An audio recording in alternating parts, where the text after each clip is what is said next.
All right, well, ladies and gentlemen, 4.1 apply triangle sum properties. And there's a quick definition of a triangle. It's a three-sided polygon. And one thing you want to keep in mind is that a triangle is going to have the same number of vertices as sides. You guys see that? And when you name a triangle, you just name it by those three vertices. So you can call this triangle ABC, or you can draw a little triangle ABC. You know, it's kind of like saying line AD, and then, or writing AD and then with a little line on top. So you can name it either way there. We can classify triangles by the lengths of their sides or by the measures of their angles. So let's focus on their sides. If you have no sides congruent, let's try to draw a picture like that. So you just want to make sure that all the sides are different lengths, right? And probably they're not all the same length, right? Probably not. How can I ensure that nobody's going to mistakenly think that any of them are the same length? I can avoid putting tick marks, right? Avoid putting tick marks on there. Or you could do this. You could put different tick marks on each one. Would that kind of demonstrate that they're all different? Yeah. But anyway, if none of the sides are congruent, you guys know what that's called? Oh, no. Not the one where there's two. Yeah. It's called scalene. Oh. Yeah. You didn't know that. Yeah, scalene. Yeah. You could name your firstborn Scalene. It sounds like a nice name, doesn't it? Not actually. Yeah, you're right. What about, I think Trey already mentioned it, if you have a triangle that has tick marks like this, implying that two sides are congruent. Do you know what that's called? Isosceles, yeah. Isosceles, two sides congruent. And then finally, if you've got a triangle where all the sides are the same, what's that called? A regular. I think I heard what did you say? Did you say equilateral? Equilateral, yeah. Equilateral. Equilateral. You're built like. All three sides are I'm congruent. built like an equal. Yeah, you're built like. All right, isosceles. And ladies and gentlemen, that kind of covers all the possibilities for different types of triangles based off of side length. Yeah, we're done. But when you look at the angles, that can increase the variability amongst triangles. If you have all three angles that are less than 90 degrees, well, what's an angle called that's less than 90 degrees? Acute. And so yeah, it would be an acute triangle. And most triangles that you just sketch haphazardly are usually, I would say, acute triangles. Usually. What do you call a triangle that has exactly one 90-degree angle? Right. Yeah, it's a right triangle.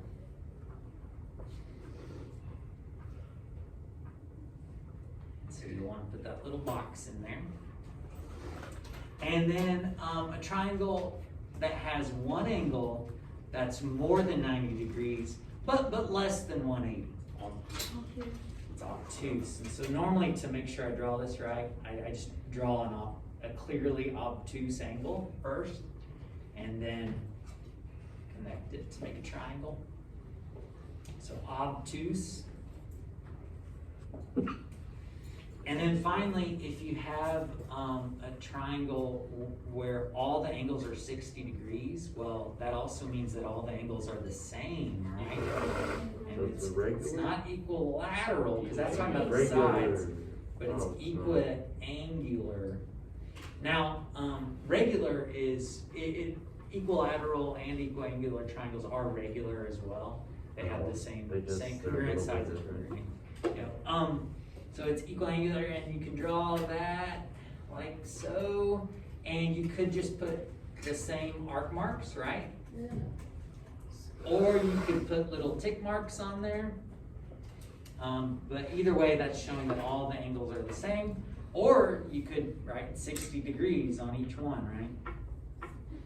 And by the way, haven't we already learned before we did a little activity where we tore triangles up? Yeah. What do all the angles in a triangle add up to? 180. 180, yeah. So that'll revisit, we'll revisit that today. Okay, so example 1. Classify the triangle shown by its sides and angles. Go ahead and fill out A and check with a neighbor.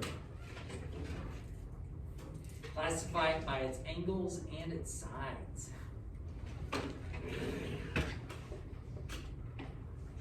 Let me know when you've done.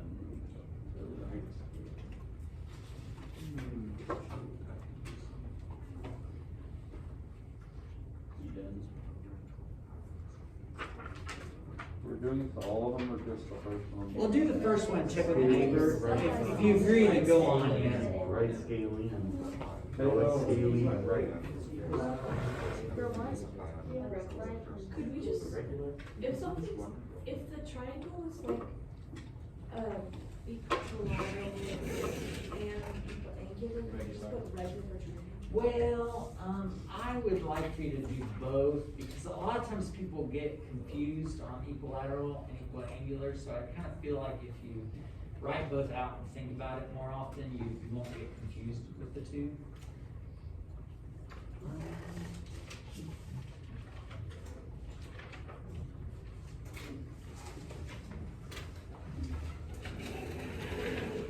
Gosh, where's Art today? Probably doing my stuff. Oh, hey, maybe that book fell on him and he's in the hospital. Yeah. Have you seen the book he's reading? Yeah. Yeah, it's big, it's a big book. Big book. Alright, so what did you guys get for the first one? Right scaling. Right scalene, I agree with that. Right triangle, all the sides are different, scalene. Hey, could it also be a cube? No, because, yeah, it's 90, right? What about B? Oh, okay, so I totally agree with the isosceles. I totally am with you on that. I misspelled that, didn't I? There we go. I totally agree that it's isosceles, but didn't a kind gentleman provide you with a protractor at some point during the year? Yes. And so here's the thing, I'm pretty sure, yeah, those are totally acute, right? The bottom ones? The bottom ones are totally less than 90. But let's measure that top one there. Okay, so opening at 0. Looks like the measure of this one is about 113 or so. 115. So if that angle's about 113 or 115, what kind of triangle is this? Obtuse. It's obtuse, isn't it? It's obtuse. All right, and then finally on this last one, what did you guys get? Yeah, equilateral and equiangular. Now, which one's talking about the angles? Equiangular, right? Equilateral is talking about the sides. All right, let's flip this over, see what else we got. Okay, the next example is deceptively complicated, I'll say. So we've got this coordinate plane, and we've got coordinates that are connected to make a triangle. And it says classify the triangle by its sides and its angles. So that seems kind of easy peasy, but we don't have tick marks, do we? We also don't have angle measures written in. So what we got to do is we got to spend some time figuring out what the sides measure, what the side measures are, and also what the angle measures are. Now, there's a lot of you that can, pretty intuitively, or maybe just thinking about it a little bit, you can look at this and say, oh yeah, that length's different than this length. Oh yeah, and I'm pretty sure this link's different than this one. I'm pretty sure. Well, I'm telling you, pretty sure is not a good justification in mathematics or in science. And so, is there gonna be a way that we've learned that we can actually find the measure of each of these sides? Use the distance formula. You got it. Whenever you have a graph of a triangle like this, and they want you to classify it, go ahead and just resolve yourself to the fact that you're gonna have to do the distance formula a few times, aren't you? A few times. And be careful, because sometimes they may be at different angles and you won't be able to tell right away that they're the same. Now, to make this a little bit easier, I'm gonna go ahead and name these points. I'm gonna say A, B, and C. That way, when I'm finding the distances of them, instead of writing D equals, I'm gonna say that right here, I'm gonna find AB. And right here, I'm gonna find BC. And right here, I'm gonna find, what's left? AC. And that distance formula has a big square root, doesn't it? Now, the distance formula is pretty forgiving in the fact that the order that you do things really doesn't matter. So if I'm at A is at -4, 1. And B is at -1, 4. I just have to find the difference of the x's. So I'm gonna go -4 minus -1. Then what does the formula say to do? Square it. Plus, now I gotta find the difference of the y's. I'm gonna do 4 minus 1 because that's easier.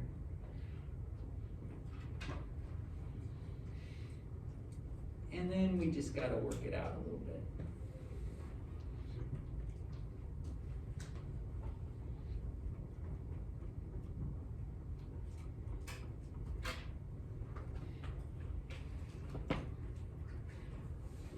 So I haven't made a big deal about this, but because we are going to spend more time on this pretty soon.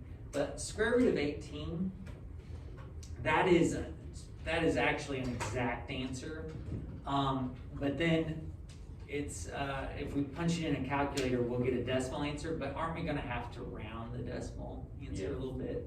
So this is the exact answer. But what's the decimal answer? 4.2. I usually like 2 decimal places, but I honestly don't care. So 4.2 or 4.24. Is everybody good with that? Pretty good. So then go ahead and calculate the other distances and see what kind of triangle this is.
Billy, do you need a calculator? No, I'll just plug in this, I'll just say square root of this number. Do it. So I'll just say like square root of, and then whatever the distance. Oh. Or whatever. Whatever I tell you, or are you gonna try to figure it out yourself? So 16 to, I'll just like say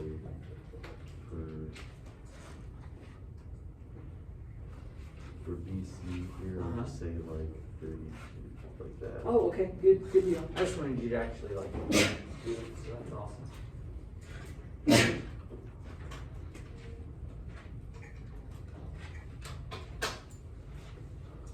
Is everybody cool with setting up the distance formula?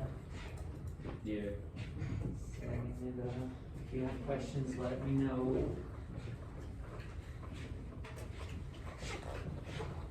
I don't mean to rush you, but what kind of triangle does this appear to be based off of the side lengths? Skinny.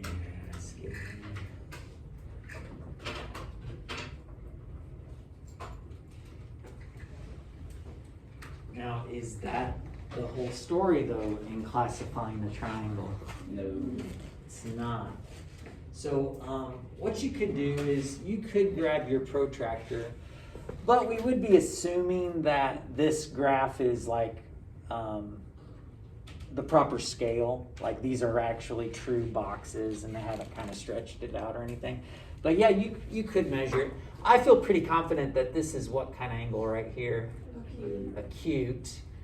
Acute, do you agree? Yep. But I'm a little bit concerned about this one. If I measure it, I mean, I don't know, we'll see here. Oh, it looks 90, doesn't it? Okay, it looks 90. But listen, I'm not gonna just trust that the graph paper is accurate. There's another way to verify that that is a 90-degree angle. Can you guys think of another way that you could verify that? Measure the other angle. Oh, well, yeah, but we're still measuring. You know what I mean? We're still measuring. There's a way to verify that it's 90 degrees without measuring anything. See if the two lines are perpendicular. See if the two lines are perpendicular. See if they're Oh, okay, yeah, I like it. I like it. So what we can do is we can see if this is 90 degrees by looking at the slopes of these two lines. So what's the slope? What's the slope? Slope is M. What's the slope of AB? Yeah, it's up 1 over 1, isn't it? Okay. Now let's look at the slope of BC.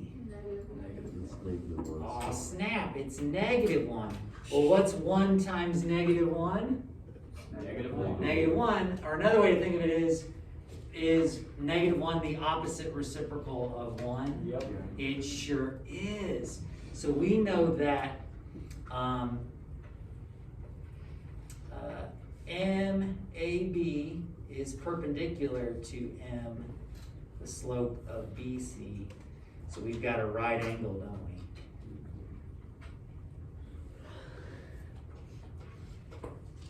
So this is a scalene what? Wait, I thought that. Right. I thought it'd have to be one, wouldn't it have to be 1/2? Because of the rule for me? But it's not 2 over 1. So we learned that the product of the slopes, if they're perpendicular, need to be -1. Okay. Yep. All right. Well, there's a little bit more here that we kind of makes triangles a little more interesting, I think. It says when the sides of a polygon are extended, other angles are formed. So I probably should have left a little more space in here. Here's what I want you to do. I want you to draw a line across the bottom here. And then I want you to draw one off to the side there, but see how I kind of overlapped it? Yep. And then I'm going to do the same thing to make a triangle here.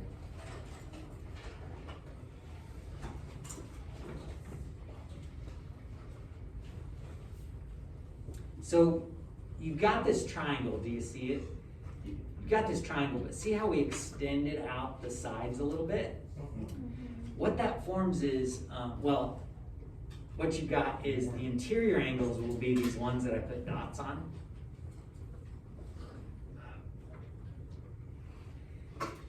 But then, for exterior angles, draw the same setup.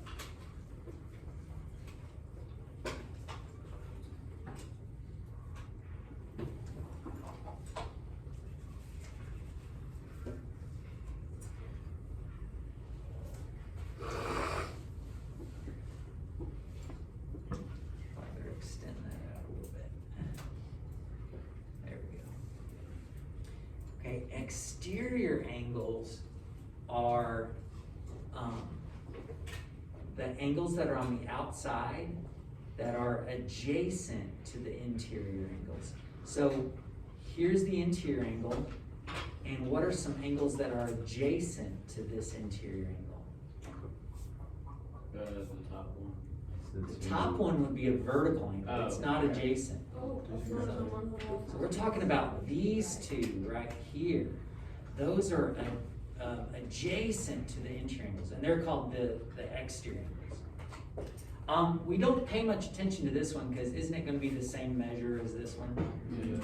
All right, but these exterior angles, they're right next to the interior angle. All right, so there's some exterior angles, and then we also have some here and some here. All right, so those are all exterior angles. Now, you might already be thinking, well, gosh, I'm already seeing some relationships here. Because we extended this line out, what do we know about an exterior angle and the interior angle? They're a linear pair. They sum to 180, don't they? So there's going to be some relationships. Also, because all the interior angles of a triangle sum to 180, there's even more, some more overlap. All right, so theorem 4.1 is the triangle sum theorem, and we've already learned this. It says that the sum of the angles, the sum of the measures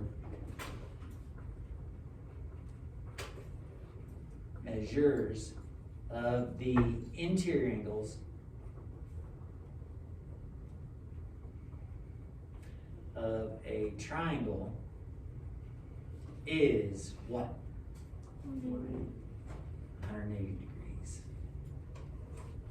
We've already learned about that. We did a little activity where we ripped up some triangles. So basically, if you have a triangle ABC,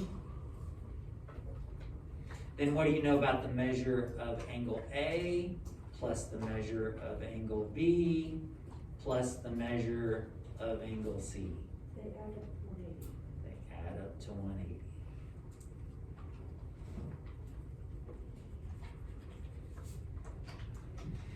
Now, theorem 4.2 is a little bit different. It says, and this is kind of interesting, it's the exterior angle theorem. It says the measure of an exterior angle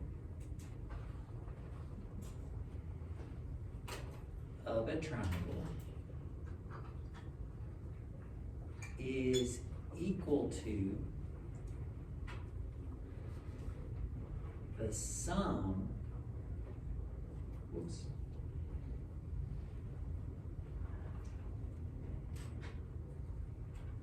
of the measures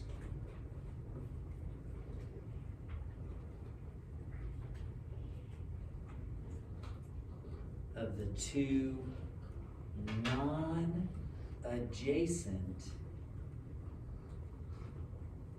interior angles.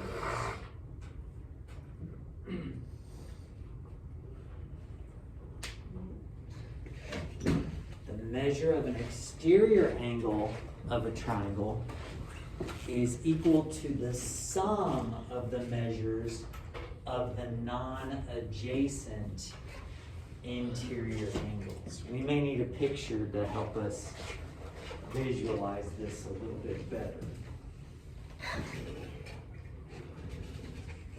So draw yourself, draw like a line cutting across the bottom here. And then draw a little triangle sitting on it.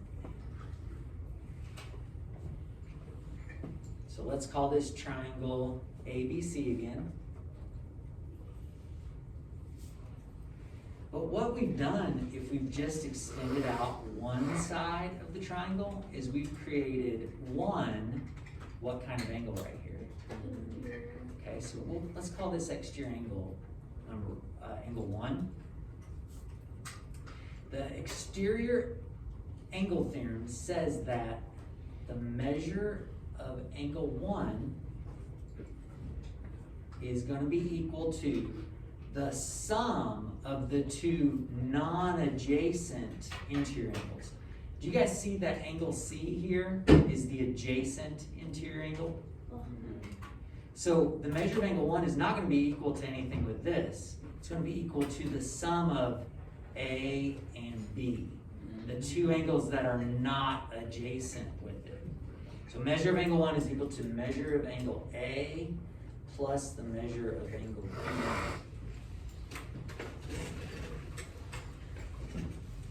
Now this kind of makes sense because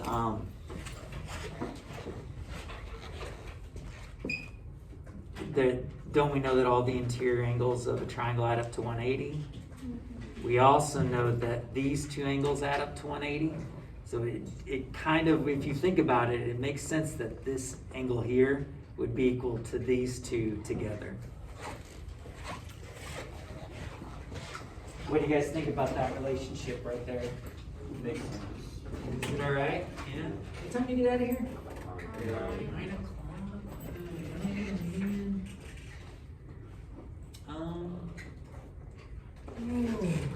Well, it's probably gonna take me like 7 minutes to log in, right?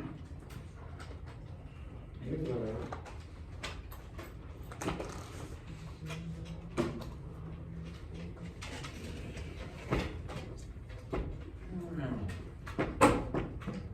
Do we want to push forward, or do we want to? Well, actually, let's practice what we just learned. Take a look at example 3. We'll come back to this corollary here in a second. What kind of equation can you set up there? 3x plus You got it? 6. Yeah.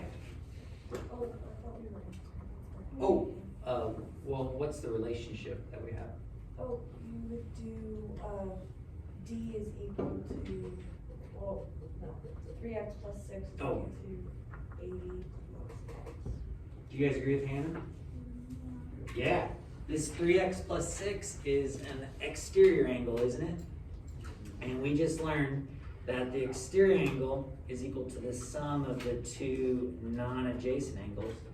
So to find the measure of angle DEF, we would start by saying 3x plus 6 is equal to 80 plus x. Do a little bit of algebra, right? Maybe subtract the x over. That's what I do.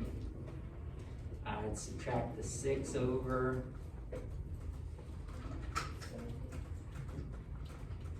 Divide by 2. That's just X. So that's our x value, but what are we asked to find? DEF. DEF was this. So the measure of angle DEF is going to be equal to 3 times 37 plus 6. What do you get for that? 3x plus 6 is 117, is that what you got? Yeah. Yeah, 117?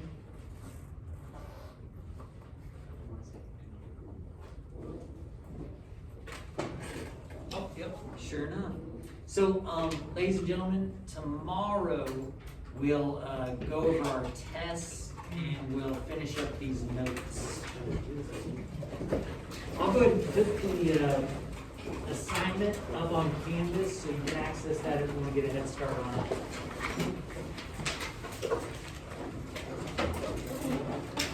And yeah, I guess I should clean off some desks, shouldn't I?